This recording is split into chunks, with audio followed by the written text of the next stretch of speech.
अस्सलाम वालेकुम, मैं हूं हुरैन फातिमा और आप देख रहे हैं हिमायती न्यूज HD चैनल। नजर डालते हैं आज की अहम खबरों पर।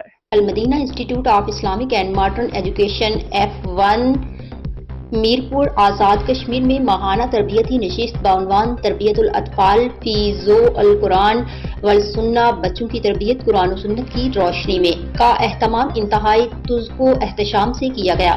तकरीब की सदारत अल्लामा डॉक्टर मोहम्मद इमरान खान ने की, जबकि मेहमान खसूसी अल्लामा मुफ्ती नासिर जावेद सयालवी, अल्लामा प्रोफेसर मोहम्मद जाहिद रफीक बानिया थे।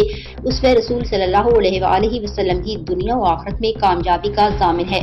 दरपेश चैलेंजेस में तलबा व तालिबात अपनी जिंदगी को सीरत रसूल सल्लल्लाहु अलैहि वसल्लम से रोशनास कराएं ताकि दायमी कामयाबियां मुकद्दर बने। अल्लामा तौकीर लियाकत एक बेहतरीन उस्ताद होने के साथ साथ बेहतरीन मुंतजिम भी हैं। अल्लामा मौसूफ अपने इदारे को बतरीके एहसन चला रहे हैं। आइंदा की मनसूबाबंदी में शामिल जदीद तर्ज जिंदगी के मुताबिक खुश असलूबी के साथ मुस्तकबिल करीब में नई जहतों के संग दीनी और दुनियावी उलूम का हसीन इम्तजाज पेश करने का जज्बा रखते हैं।